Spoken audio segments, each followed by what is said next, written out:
Welcome, everyone, to Music Junkies, a podcast about people sharing extraordinary stories about how music has impacted their lives.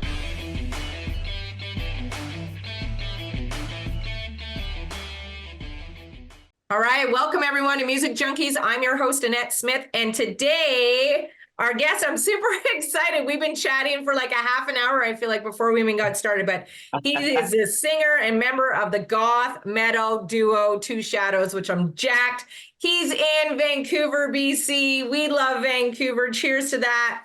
He likes coffee, early sunsets, and wearing black all the time. I'm jacked. We've been trying to get him on the show for a while. So here he is today. Glenn, nice to see you, my friend.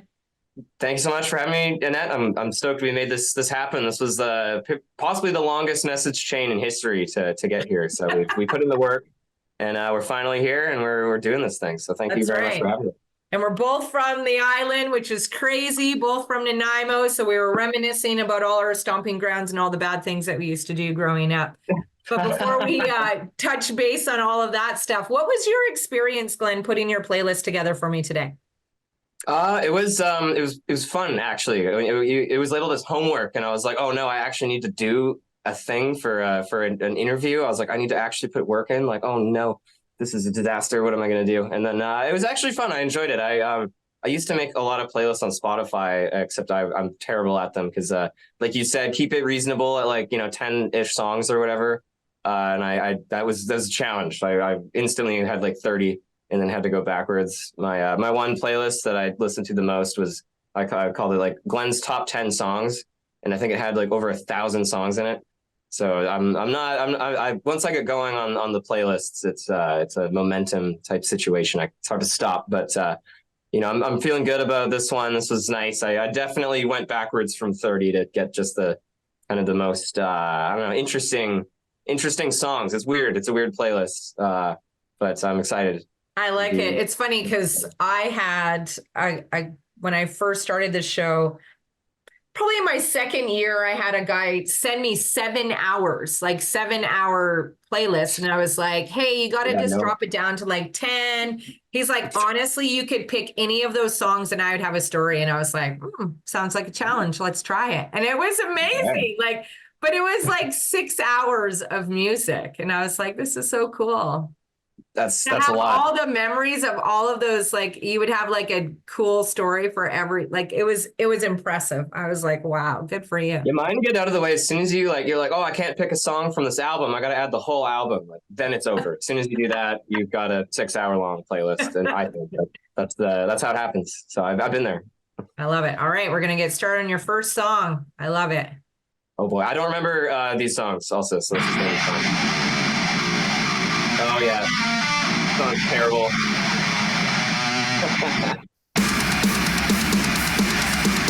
That's by you guys, and I love the album cover. It's really cool. Oh, thank you. Which cover is it? There's actually 3 covers of this song on Spotify. It's the one where the face is just kind of pressed up. It's all gray. Oh, on the wall. Okay, the EP cover. Nice. Yeah, that was a fun one. Bring the cold inside. I guess that's the cold coming inside. Perhaps. I don't know. I made that artwork. That's my own art. What does it mean? I don't know. I love it. It's abstract piece. So Scratchin Out the Surface. So is that a song that you wrote? That is, that's Two Shadows song. That's our big song, I suppose. It was the first song we put out in the kind of current era, or well, I don't know if it's really the current era anymore, but the modern era of Two Shadows. Like we kind of had like some garage band, like really crappy stuff, and then we put out that song, and that was our first song, really, and our first real song, I suppose. And it got onto Billboard, which was really cool. We worked with Veer Union on that one, and there are like the label team, and like our producer Crispin sings on it, which is sweet. And it was cool. That was a song. It used to be called Haunted Home, and it was very different as a demo. And then that was our first time going into the studio and like really taking a song and like it changing, like flipping on its head, like in the room. And everybody in the band at the time was completely traumatized of this thing they created and how it is now different as soon as other people got involved. And it was a big song for us as a learning process.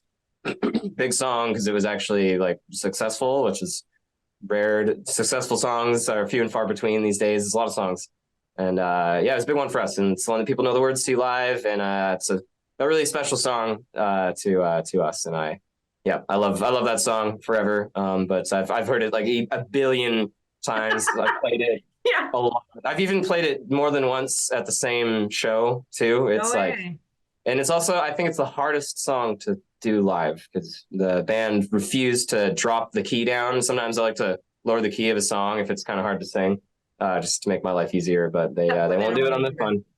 Not this one. So I suffer for this song.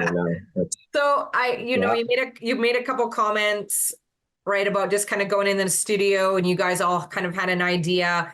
That's the idea you put out, and then other influences kind of come in and want to like add their 2 cents onto what that is going to look like. Do you accept a lot of that stuff, or are you like, whoa, like this is my baby, I like it like this, we don't need Justin Timberlake to come in and do the middle piece of that? Thank you though. It's that's the real puzzle going into the studio as a band when you're working with a label, especially when you have other people getting their paws into the writing of stuff. I think that on one hand it's like, oh, it's my baby, like I don't want it to change, like I made it this way on purpose, I like it how it is.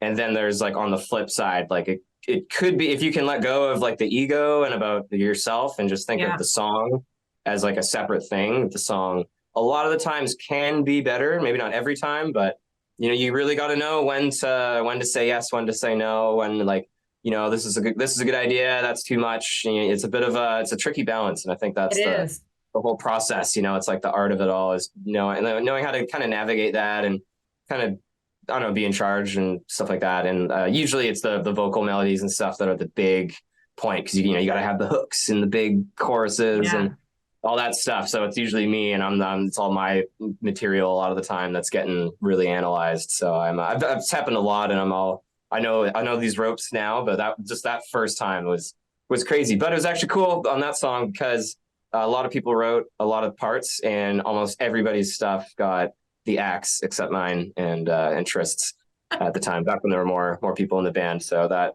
was a little bit satisfying to survive the killing fields, but and the other guys ended up quitting the band. So that's here we are now. It was definitely impactful for them. Wow, I think. crazy. So when you hear the crowd sing the song with you all the time? Maybe not every time, but the most out of any song, I would say. Yeah. And that's the coolest feeling in the world. I was just going to ask you, what's that feeling like when you're just watching people mouth your music, whether they're singing out loud or not? You got to be like, this is fucking cool. Like I'm starting to take off now. This is really cool. It's like, it's one of those, maybe not like once in a lifetime experiences, but like only, a select few will ever experience that. And I feel like, like I really won the lottery getting to experience that sensation of just that shared love for something like that. I had a hand in creating. It's the very, very crazy, very cool thing. And definitely, puts a smile on the face every time I think of it. And it's absolutely insane. I couldn't even describe it. It's literally the coolest thing in the world. I love it. Have you ever signed anything weird for a fan? Oh yeah. What to bring for example? I've signed like somebody's arm and then they get it tattooed. That's scary. No. Oh yeah. I mean, love it for them. If that's your thing, I love you. I support you. And to the people who have my signature tattooed on them, I love them all. But it's for myself, it's quite intense. Like I feel like I'm gonna mess up my signature all of a sudden, or something. So that's some high octane stuff. And then like sometimes people bring like something personal of theirs to sign, and that's like pretty cool. There's always the like sign my baby joke. I don't think I've signed a baby. Maybe I can't remember, but yeah. Tattoo somebody's name. Like I have 3 males in this planet that have my name on their bodies. And oh wow. The last one we were separating. And then when I came home, I noticed that he had my name on his neck, like not like on your arm or like literally on. And I was like, Oh wow. You like, why do you have my name on, like, we're not to get, like, what's happening? Right? Like, no. Hmm. Yeah. No. Yeah. No, I'd like you to remove that, please. Like, I don't want my name on your neck. Years later, it's now a Vine, but still, I still know it's there. I get it. I'm amazing, but you got to stop tattooing my name on your body because it makes it weird. Unprompted. That's pretty Yeah. crazy. I haven't seen that. I haven't seen like somebody shown up with my name on them. That's another rank. I think that's I've not broken through there You will, yet. right? When you guys, are crazy, insane, famous, there's just going to be like all of these rando people with your name on them. I mean, you know what? I'm here for it. I'm here for it. It's wild. I'm like, I got no words, but I'm here for it. All right, next song. Okay. Wow. Flying.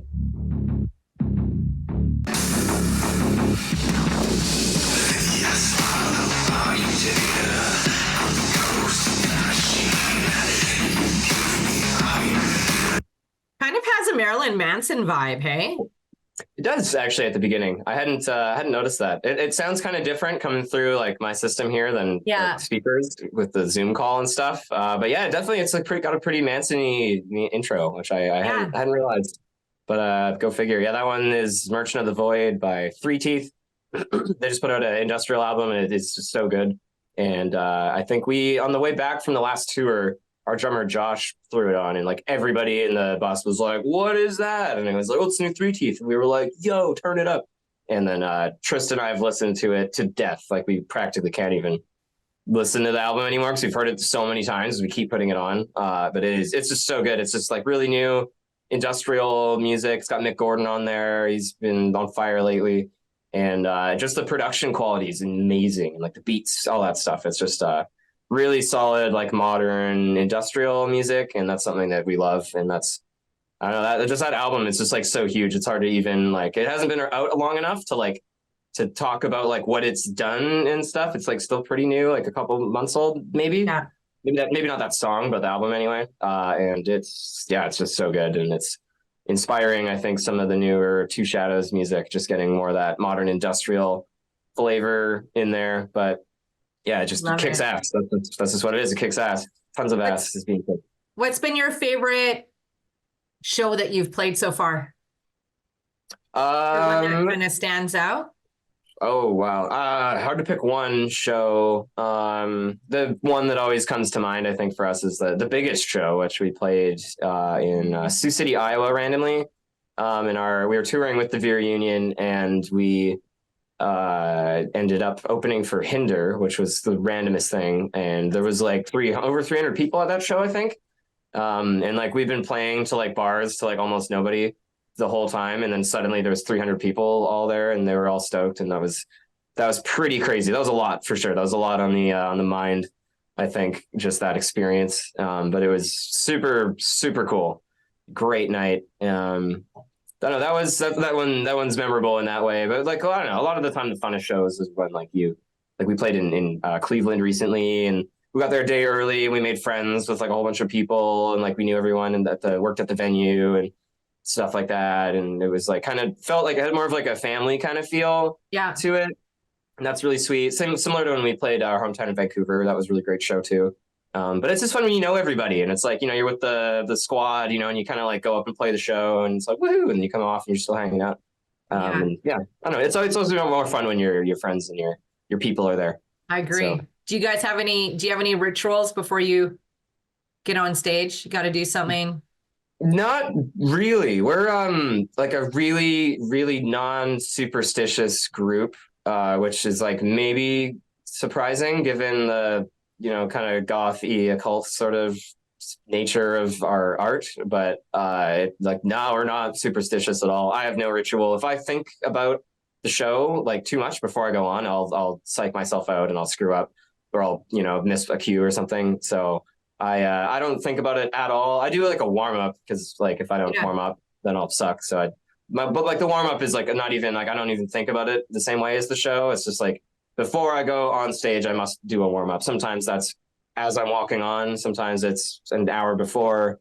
Usually I try to do it before sound check if I'm well behaved. That's what I do. But get my warm up done, and then like I'll just chill. Like I'll literally be like backstage, like I don't know, like having a beer, and then like the song will start, and I'm like, whoop, and like kind of put that down, go on, rock out, come back. I just like to keep it casual because that's how for me the best way. That's how I keep. I think it's a great way. Clear. Don't want to get in your head, psych yourself out, right? The whole point of performing is to have fun. Like the crowd can tell if you can't have fun or not have fun. And to be natural too. That's what I like to be myself on stage more, just because that I don't know. It's funny, we wear all the costumes and makeup, but I don't want to be like fake, even though like I'm behind all these like the production and then the makeup and then like all these things. But at the end of the day, I like to just kind of be myself, and can be a bit of a dumbass, but it's fun, and just going up and having a good time and getting the hype going and people singing, jamming out, rocking out. That's what I love to do. I like to keep it easy, keep it casual, keep it, it's a thing for everyone too. Like there's no agenda. It's just like, where do you come up with like makeup style? Where does that kind of come up with? Do you want to change it up every single time? Do you want to like be like Kiss? Like, what are we talking here? Trip started the makeup thing, and it was inspired by like Alice Cooper and kind of Kiss. And like Marilyn Manson to an extent, like this kind of like the goth kind of industrial stage costumey type of stuff. It's always been a part of Two Shadows since the inception, or even kind of before, because Trist had another band before that was like starting to do it. And then when I joined, they were already like full makeup. And then I used to do all kinds of weird stuff with my makeup. I was very adventurous, and then when I was only like I used to play bass, and I was playing bass and doing lead vocals, and then I was just doing lead vocals because it got too hard. I was like, I ain't got time to do all these jobs. It's too much. Then I don't know. I kind of switched to just kind of more of a basic, the guy liner kind of look, which I like, and it's easy, and it always looks good. And like I don't know, like I guess it felt different as a singer. Like I kind of wanted more consistency and more of like my actual face rather than like all this kind of stuff to hide behind maybe. And Trist used to be one of the more modest people too. Like he has like a couple little detailings that he does, but back in the day, like our drummer used to do he'd like black out his neck like up to his jaw kind of look, and then our old guitar player at the beginning, he'd wear like a cool like a mask really with like spikes and stuff on it. And then I used to do like this kind of like broken glass sort of thing out of my eyes, which I thought it was sweet, but I don't know, times kind of changed, and we went more into the kind of like glam side of the makeup, just to look super killer, not necessarily like scary or like black metal. It's a lot of work though. Think of it, like I just went and seen Kiss was just here in Calgary, and I just went to go see them, so it was pretty cool. We had like these, I didn't even know that we had VIP tickets, but apparently we did. So my girlfriend lives in Red Deer. This is the person that I moved with when I came out to Calgary.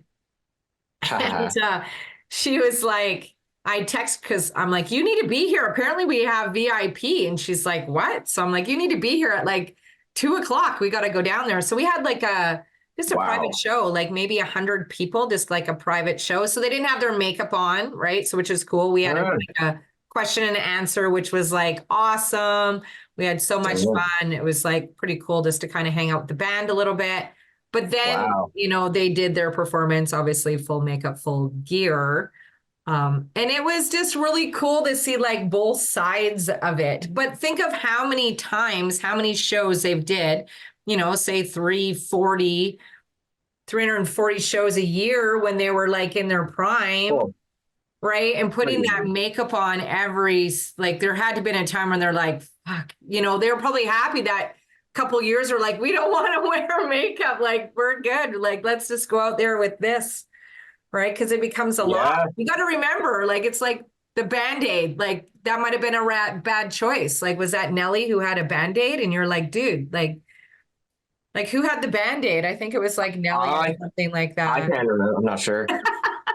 Right, he probably just had a scratch there, and then now for 10 years he has to wear a stupid band-aid on his face, right? Oh my God. That's insane. It's a lot. I mean, it's pretty brutal putting on the makeup all the time, but it's like, yeah, it feels really like necessary and like good because it's like it makes the show better. Like that's kind of I think where it ends up. So like the makeup makes the show better. You want to have the best show you possibly can. So like obviously you need to put on the makeup. Like it's not even a question or like a anything at all. It's just like it must be done. You don't really think about it. And I had one. There was one day I was like really tired and I took a nap and then the guys like couldn't wake me up. So then I was like I think 10 minutes to show and then I like woke up and didn't even have makeup on or anything and I had to just like get in a costume, quickly throw on all the makeup, and then like run out onto the stage. It was like really silly. That was in Peterborough in Ontario.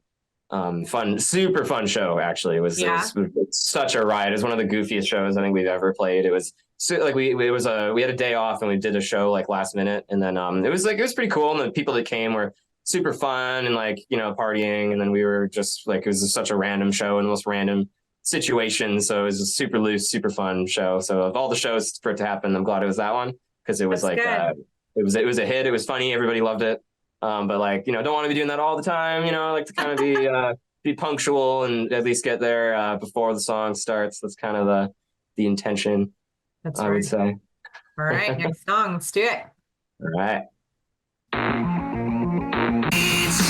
Walls are closing in, and there I was, cursing the ground, unable to understand. Hey, where the dead ship dwells. Cool. Some In Flames. Love that band. It's one of my favorite bands. They're for sure my favorite metalcore band, which is relevant because that's kind of the genre that we live and play in. And they kick ass. I've seen them like 3-4 times. The Anders is one of my favorite singers, huge influence, and that's probably my favorite In Flames album. A little bit of a controversial choice because they were like really heavy, like more death metal leaning for like that half of their career, and then one of their main songwriters left, and then they put out that album, and it was like suddenly metalcore and like really different, and I thought it was amazing, so I love it. And then that song's really good. It's got super killer soaring chorus and all the fixings. It's just like I don't know, super solid song. Not a weird choice. There's some weirder songs on this playlist. That is not one of the weird songs, I would say. But banger. Love it. What was your very first concert ever? My very first concert ever was 3 Days Grace in 2007 in Victoria, actually. Nice. I was in grade 6 or grade 7 at the time, and we booted down to Victoria to catch 3 Days Grace, and it was 3 Days Grace, and then they were with the Used and with Default, so it was actually a super stacked bill for Canada. Anyway, awesome. And it was really cool and great tour. It was with Adam, of course. That was right when Life Starts Now came out, and 3 Days Grace is one of my favorite bands too. So it was a really good first show. I was just in awe the whole time. I was like, whoa, definitely. I had not considered that I could possibly do something like that at the time. I was out of my league for sure, but very cool. And yeah, I don't know, great experience. What did you want to be when you were growing up? I never really knew. I think I don't know. I was like really little. I was like, I'm going to be an astronaut or a fireman or something. And then I was like, screw that. That's super boring. And being an astronaut's way too hard. I don't got the discipline to do something like that. And then I don't know. I don't know what I wanted to do. I think I was really into like graphic design. I used to make little like animation videos and like stupid like meme graphics back in like the 2000s when I was a young whipper. My dad was a tech guy, so he supplied me with all the necessary gadgets and tools that I needed for my misadventures. And I ended up doing that for a while, but that's kind of, I don't know. It's a tough industry to be in right now, especially like I got into it in like 2010-ish or a little after. And it was like just the whole industry flipped on its head with technology. And then especially now with AI and everything's templates and, like automatic things. I learned how to do everything analog, and I can still do it all analog. And like building a website by code, it's just like, you don't do that anymore. It's like, as soon as I went to college and I got all those skills, they were like immediately obsolete. So I was like, nice. that's great. Like, What kind of so, music did your parents listen to when you were growing up? They listened to, well, actually, I picked a song for that. We'll get more into that. But my dad was really into like progressive stuff. Like he was a prog guy for sure. Like Peter Gabriel, a little foreshadow there, and Gentle Giant, and like XTC, and a little bit of Oingo Boingo. Maybe there's an Oingo Boingo appearance as well. And I like all those bands now. I didn't really get it when I was a kid. Oh, Frank Zappa is another one. And my mom was more on the kind of like Neil Young, like I don't know, Janis Joplin-y, kind of more folky, kind of more accessible kind of music, I suppose. That was they were very musical people though, musical households for sure, and a lot of songs playing all the time. My dad had like, I know he had cassettes for a bit, and then he got like CDs, and he bought some thing with like 500 CDs in this big ring, and it auto played them all. Yeah, I remember those. Those are awesome. Yeah, those are, I've not seen one since, actually. And then eventually all the CDs uploaded to in HD, obviously, to somewhere, wherever they are now. And this music's still going. When I visit them, it's still playing a lot of the same stuff. So they're living their best life out on Vancouver Island, listening to all that proggy goodness. I love it. I love it. All right, next song. All right.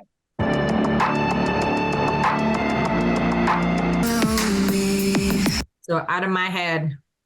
Out of My Head, Rez and Shadow Click. I forgot that one was on the playlist.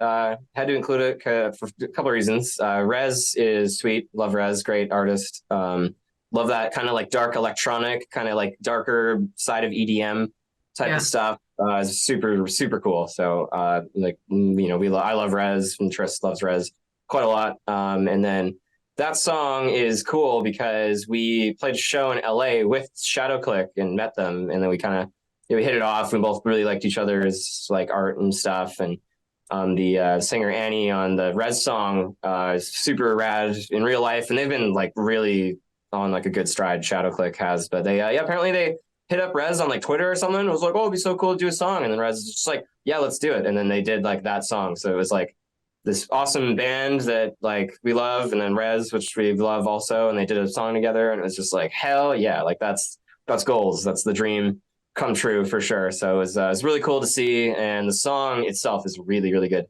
So if you're into that kind of music, highly recommend. So have you guys been hitting up anybody to kind of collaborate with? Is there somebody that stands out that you'd be like, oh man, that'd be so awesome? I mean, there's like, the big leagues, of course, all artists mentioned previously would be great. Hit us up with that collab. It's a logistical challenge, I think, doing the collabs. Like if you get like your friend's band, it's easy. But then when it gets into like record label world, they're all like, oh, like, like they always want you to collab with an artist that's got like higher numbers and higher reach so that like you can get the win. And then if not, then it's like you're doing a favor, and it gets into this whole, like, I don't know, the politics of the business kind of thing. Yeah. So it's tricky. And a lot of the times the label will kind of like, like, hey, we could do a collab with like these artists, and they'll kind of like say like who they know. For instance, we did a collab with Telly from The Word Alive on the EP, which was super sweet.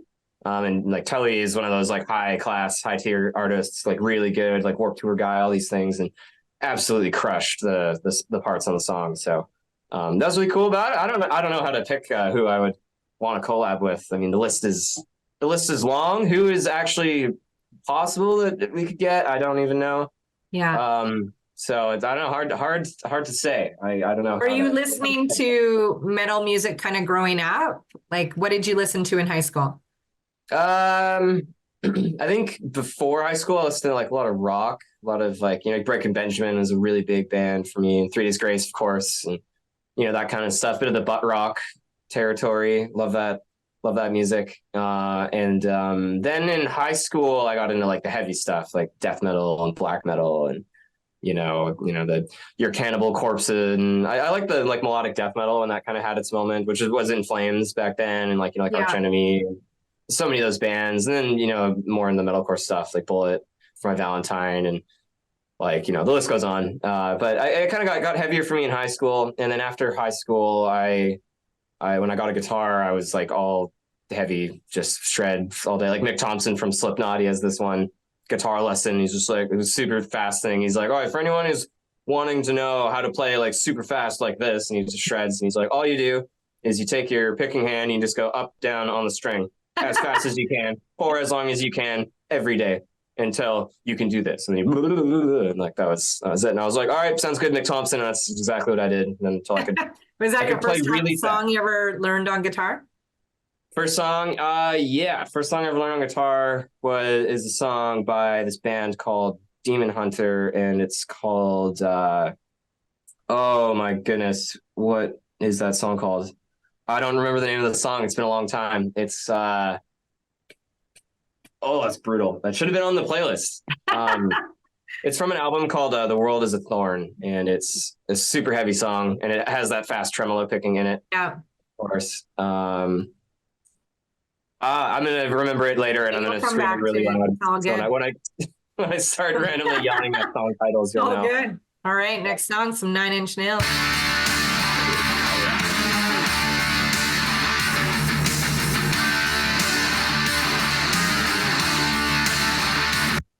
All right. That riff in Last is just so good. It's just got it all. It's got the crunch. I think it's in A as well, which is kind of funny because like we play a lot of songs in A, but like he's in, I think like drop D.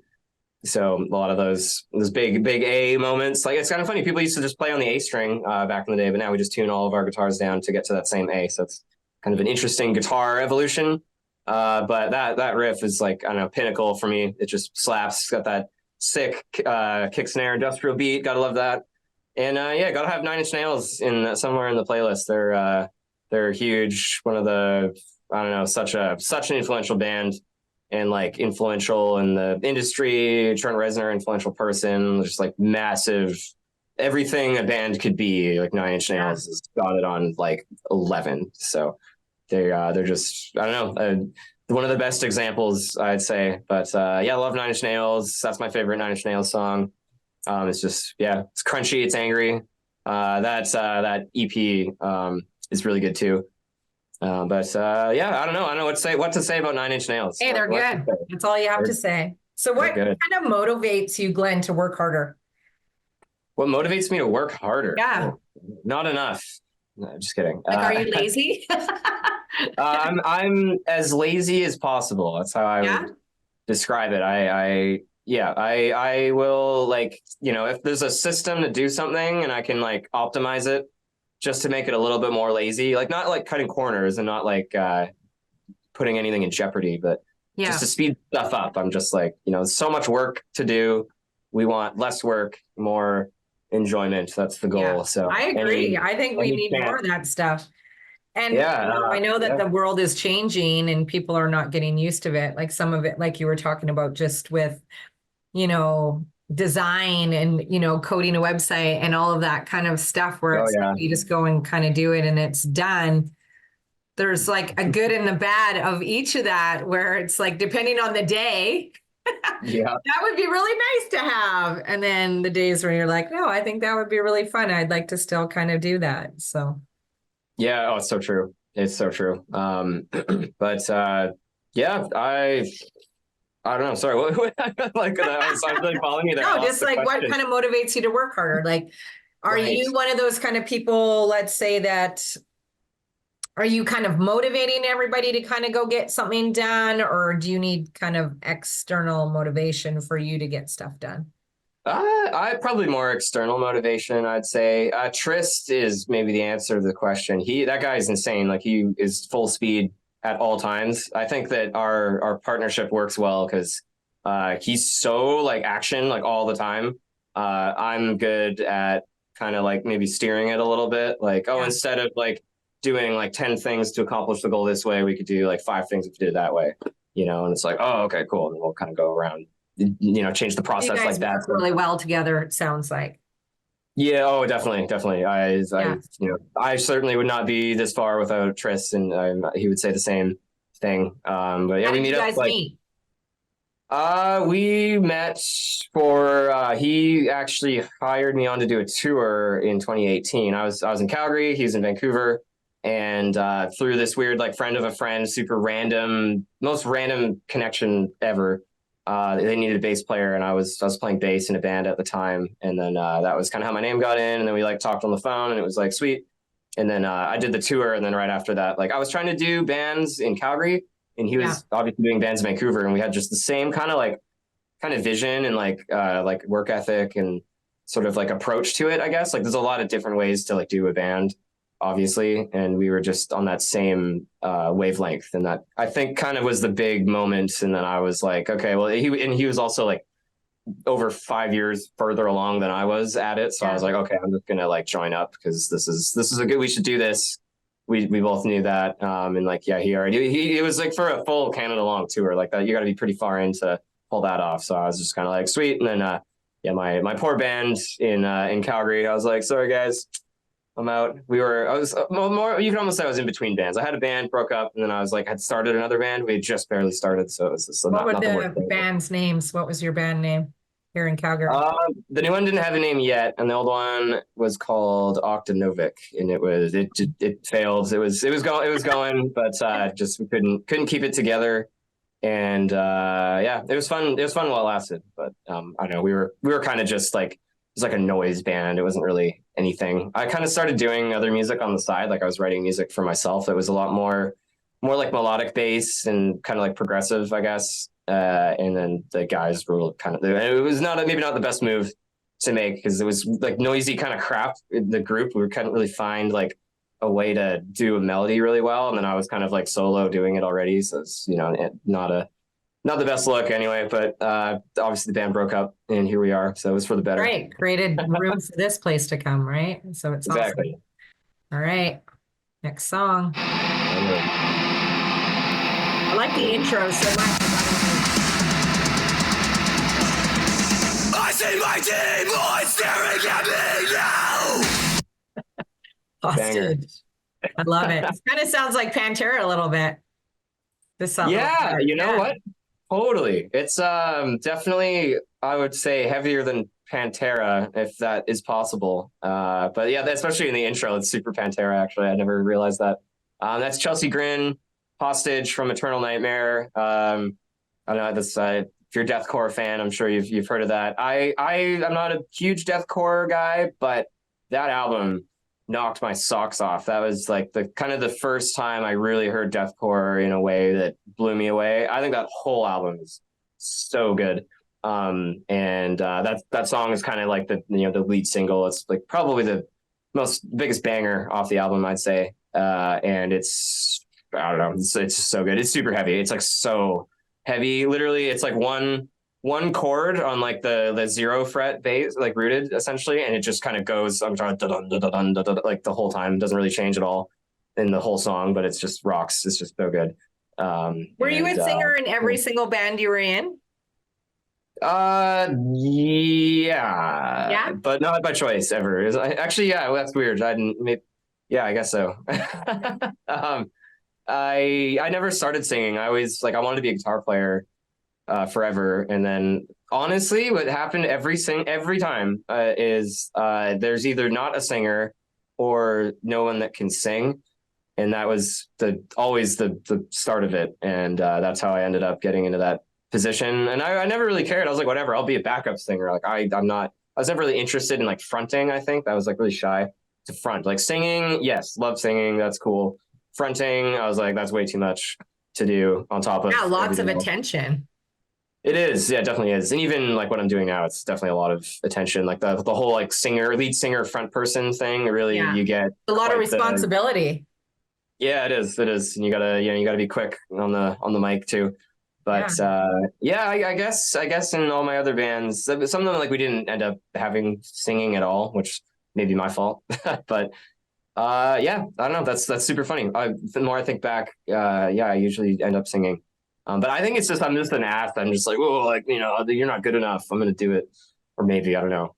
Perhaps I'm the worst, but you write a lot of your own music. I do. Yeah. I love writing music a lot. It's, I don't know, it's just really fun. It's really weird experience. And I just really enjoy it. I think it's just so cool. Something about it. Where does your music come from? Like, where does your writing come from? Is it experiences? Is it? Yeah. I mean, I think my secret formula is like it's got to be something that I like can talk about. So usually like an experience, or like, I don't write a lot about topics because it's kind of like, I don't know, different, I guess. So usually I'll take like kind of a more first person approach to music, and then I try to really like dramatize it and like add a lot of, exaggeration and extra stuff, make it really crazy and stuff like that. Because I think that the especially in like really heavy, like dramatic music, like the subject matter needs to be equally as dramatic and crazy, like it kind of, it's all like part of it. So I'll take something, that's like a little crazy, and then try to like blow it up to kind of match the energy of the song, I think. But I don't know, I kind of let it take me on a rabbit hole journey to whatever. Like sometimes I might start writing about one thing, and then over the course of the song it changes. But I think the goal is I like to look back at especially like lyrics and sort of like learn something almost. Like it's like if you kind of get those thoughts out on paper, you can like read them back and be like, oh, okay, it's actually like this instead of like that, maybe. Or I don't know, like you can kind of, like, I don't know, I can put myself into like surprise myself, maybe is the best way to put it. And like, that's when I know that it's like good enough, I think, if I can be like, oh, wow, like it kind of, like something new will be created out of it. Like you take all these components, put them together, and then like naturally on their own, you'll get this new thing. And that's kind of the trick. And I think, at least. Yeah. That's do you have any favorite song lyrics? Like a lyric to a song that you absolutely love, just for whatever reason, you just can't get rid of these lyrics. They're just. Oh my God, that's such a good question. Oh my God. I mean, probably so many, but I've never really thought of that. I feel like with lyrics, sometimes it's like a certain time in your life. Like it's just maybe something that you needed to hear, and you just like, you hear it over and over and over again for maybe just that space that you're in. And then that lyric or that song helps you kind of through that, whatever you're kind of going through. And then you kind of move on, right? You're like, oh yeah, it's still good. But at that time, that presence, it's like, you can't stop hearing that part. And like for one, like years and years ago, I used to love Blind Melon, love Blind Melon. Oh, nice. But like, I love Change, the song Change. And there is some lyric part in that song that still to this day, it just resonates with me so deeply. And I'm always curious, like, why does this resonate with me? Why don't other people see it the way I see it and sing that part of the song the way I want to sing it? Do you have like a lyric like that for yourself? I think there's one lyric I can think of, and the song I think is on the playlist, but it's in it's a Demon Hunter song called "Helpless Hope." I think it's on the playlist, and they have this one part of the song where it's like have faith in the wholeness of the whole itself, which is kind of interesting. And it's talking about like the in kind of like trauma or whatever, like the emptiness, or like in like a kind of like more what you call like dissociative kind of like negative kind of context anyway, like the whole like the missing piece. It's like there's something to be found in the missing piece of things, like like within like loss there's like another, like there's like more layers to it, even though there's like nothing. Like it's like the idea of like emptiness is like there's much more going on there, and there's like way more to unpack and to dive into. Like it's not like the end of anything. Like it's like, I love that though. I think as a songwriter, I think it's very powerful that you can have somebody come up to you or whatever it is, and to hear somebody say your lyrics, changed this or inspired me to do this. It's absolutely mind blowing because and I don't know, because I'm not a writer, but I would think if I was a writer and I wrote something, that's generally for me. It's my experience. It's how I'm feeling. It's my emotion. And your interpretation. Too. Yeah. And then for somebody else to be like, even, close to how you're feeling, I think that's really cool. This shows that we are all connected in some ways, and that music really does connect us, like on a deeper level. It's so true. And that's another thing with lyrics too. Like there's like a really perfect amount of like vagueness to it that like anybody can find like something that speaks to them in it. Yeah. If it's too specific, I'll be like, okay, maybe that's not me. But you get Yeah, like I like big butts. Like it's a little bit different, right? Like it's like not all of us have big butts, right? So you're only speaking to a few people, right? That's right. It's not. It could have been more vague. Real on the nose. I love it. All right, next song. Finally.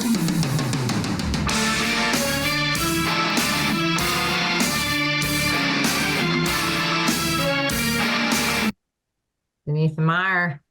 There we go. Some Opeth in there. Gotta have Opeth. They're like one of my favorite bands. This kind of ties into the prog topic earlier. I think that when I got older, like Opeth was like one of the ultimate bands because I discovered them. They're, if those who don't know, like the pretty heavy, like death metal kind of like first half of their catalog, and then they kind of get like weird and proggy, and now they're just a prog rock band. But like when I first discovered Opeth, they were like heavy and death metal, and I was in high school and it was like fit the bill, but then like they're also like prog, so it kind of is like a flip back to kind of growing up and a lot of that kind of music. And that song Beneath the Mire is from their album Ghost Reveries, which is like, it slaps, probably their best album. And it's super heavy, super prog, like it's got that weird time signature-y organ kind of, it's just so weird. But then there's like also the death metal grovels come in, and there's also singing. It's really got everything in one song. So if you're a completely insane person like I am, you'll really enjoy that. But yeah, favorite band. I love everything they've done. They're so great. Their frontman Michael Ackerfeld is hilarious. He's got this dry sense of humor live, which I love, and I take inspiration from that a little bit. They're just, I don't know what could I say about Opeth? Right. Favorite band. Insert all the favorite band statements here. How would your friends describe you, Glenn? How do my friends describe me? Oh dear. I don't even know. I'm a lot, maybe. I don't know, depends on the friend. I think I'm known to be kind of wild in certain circumstances. I would say maybe, I don't think they'd describe me this way, but what's been observed is that I'll be really like kind of calm and chill, or like I am right now, and then once the energy picks up, then I'll move with the energy and then get kind of crazier and do something wild and maybe like piss someone off and cause a whole situation. But it's always good. It's always in fun. It's like with love and stuff. So I don't know. I think I'm quite a character, I guess. Yeah, I don't know. I couldn't describe myself. That's insane. I think mostly if you ask any of my friends, they're like, oh, Glenn, like total moron, like total maniac. Yeah. Don't even bother with him. That would be their answer. Don't talk to that guy. He's crazy. Yeah, exactly. Do you have any pet peeves, things that drive you absolutely crazy? Pet peeves, things that drive me crazy. I detest filth. Oh. Clutter is fine, but filth makes me insane. Like things that are just like dirty and like gross. Like a dirty sink, like dishes in a sink. Yeah, I mean, dishes in a sink, like if you can keep it in the sink, then it's like, okay, cool. But like, just like a countertop that's like hasn't been cleaned in a long time. I'm just like, I don't want to like put my phone on it.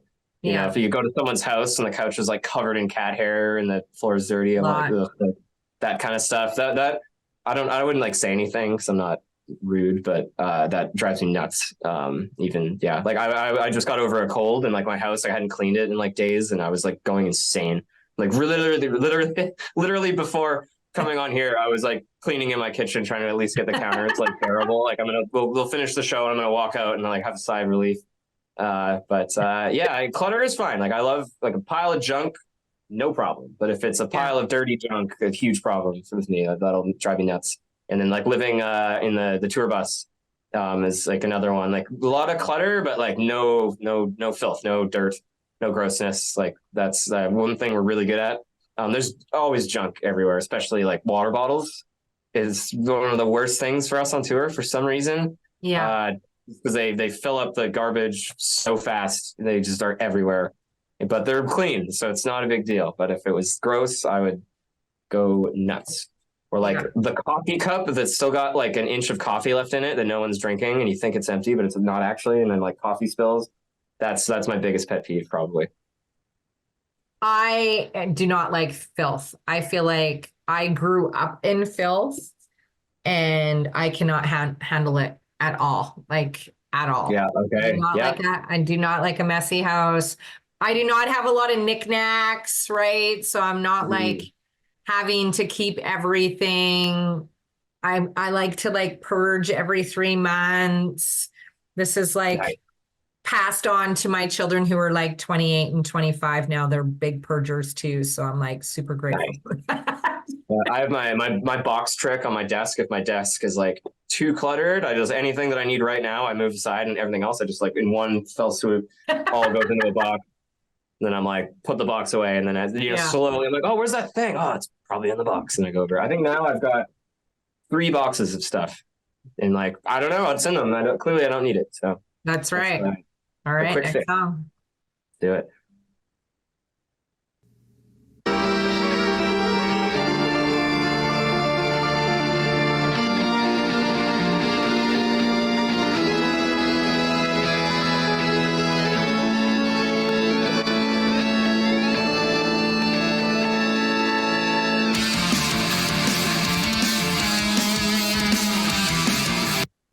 Not ready to die.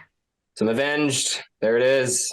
Love that song. That's like probably my favorite Avenged song. I just love it. I love the modal kind of spooky aesthetic that it has kind of going on, and like the way they do the scales. Like it's like kind of like major and minor at the same time, which is like kind of the scary formula, and something that like we do a lot in Two Shadows. I really like Avenged a lot. They're one of my favorite bands.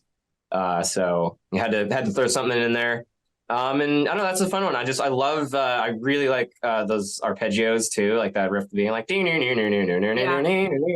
just that arpeggio stuff. I'm a total sucker for that. Like the guitar solo in Screamworks, one of the Two Shadows songs. I remember like working on that, and I was like, no, I'm telling you, it's a diminished arpeggio. You just go down, you go back. That's all it is. When you do it, then you just move it down like a step, and then keep on going. And like that. I just love that stuff. Funny thing about that song too, when I was doing the playlist, I hadn't listened to that "Not Ready to Die" by Avenged Sevenfold in a long time, and then I had a little bit of time on my hands, and I was like, man, like I used to play so much guitar, and I never play guitar, so I went and I learned that song on guitar, and it was really fun. Just ripping some arpeggios and some easy kind of Pantera chugging stuff. It's a really fun song to play. Really big finger stretches. I don't have like the largest hands in the world, so it was fun. But it's a great tune. Love that song. Love that band. I love it. What do you guys got kind of going on over the next 6 months? Are you going on tour? You got any new singles coming out? Do you want to do some promotion stuff? We just put out Mad God song. I bet you that's like next on the list or something. I know it's on there. But yeah, we just did that. Did a bunch of press for it, and now we're working on just kind of more stuff. Like 2024, I think is we're trying to make it into a big year for Two Shadows. So we want to put out more music. We want to go on tour. We're still figuring all that out, and we have some label help this time, which is cool. So they've taken a lot of the workload, and they're gonna let us know what the status is. Are we doing an album? Are we gonna tour for 4 months? I don't know. If I did know, I would tell you right now, but I don't know yet. So we're working on it. But yeah, we want to release a bunch of music, and we want to play more shows than we ever have all this year. So that's the intention. That's the hope. I hope it happens, but it's all in the works. How can we find you? Obviously, iTunes and Spotify, but do you guys have a website that the fans can go check out? Yes, we it's standard Facebook, Instagram, Two Shadows Official, yada yada. TikTok's a big one for us. We have our website, which is twoshadowsofficial.com. If you go there, you can see all of our merch and buy some shirts and whatever stuff you think's cool. We just got some hats going on, a bunch of knickknacks. We got some baby clothes. That was a new addition. Yeah, for all the youngins, the young whippers out there. We got little baby outfits now. So I love it for your Goth babies. And then Patreon is our new one. We got Patreon going on. That's where we put our behind the scenes and extra stuff of us just being really just silly and unhinged. That's wouldn't go normally on the regular platforms. All the long-winded extra contents on the Patreon. And we do live streams there and stuff. It's pretty fun. That's where we're at. It's awesome. Okay, we're on your last song. So I'm just going to pick it. I feel like this might be a good one to end with. Oh,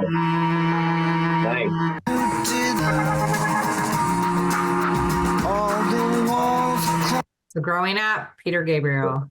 Peter Gabriel had to throw in the nostalgia piece. I remember when that album came out, my dad played it like a lot because he's a huge Peter Gabriel fan. I think probably Peter Gabriel is his number one artist, I think. But yeah, I heard that on loop as a kid, and I just love that song. And it's got a lot of the characteristics with a lot of the other songs. Funny enough, even though it's Peter Gabriel, it's very dark, very moody.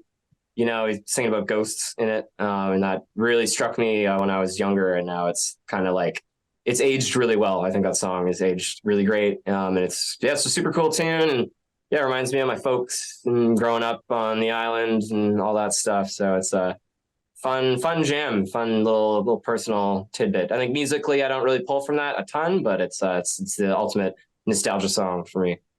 I love that. And what a great way to end the show, right? Just like family, music, friends, fun. Thank you so much, Glenn, for joining us today on Music Junkies. So much fun. Can't wait to it would be great to have both of you come and like finish the playlist too. Yeah. That would be a lot of fun too. Maybe we can do that in 3-4 months. You know, you guys are going to release some more songs as well, so we can kind of jump on and do that. Yeah, that'd be cool. I'm sure we'll be doing more press and stuff. It'd be fun to slot this in, do a round two, get Tristan here. But before I let you go, I'd love for you to leave us some words of wisdom if you could. Oh, okay. Oh yeah, I this is a good question because I messed it up before because I was like, oh, words of wisdom. Like I'm not very wise. I can't think of anything to say. But I heard one good word of wisdom. I don't know who said it, but I thought it was wise. So I'm just stealing it, and it's in music or in your dreams or whatever it is. The only way that you can fail is if you give up. That is the word of wisdom. You keep trying at stuff. The only way you can fail is if you give up. That's it. That was something that I kind of like said to myself a lot when I was doing music, because it's definitely not all fun and you know, playing to big crowds and, you know, people singing your lyrics back. In fact, comes very far down after all of the trials are done. That's kind of what you get at the end. But along the way, it's the only way to fail is if you give up. So don't give up. Keep going. And those are my words of wisdom. It's not even anything other than that. It's just actual fact. I love it. That's great words of wisdom. I love that. Thanks again, Glenn. Like, follow, subscribe to Two Shadows. Go download all their music. I'll give you all of their stuff where you can go stalk them, and we can go from there. It's awesome. Amazing. Thank you so much, Annette. Okay, have a great night. Yeah, you as well. Thanks so much, Annette. See you later.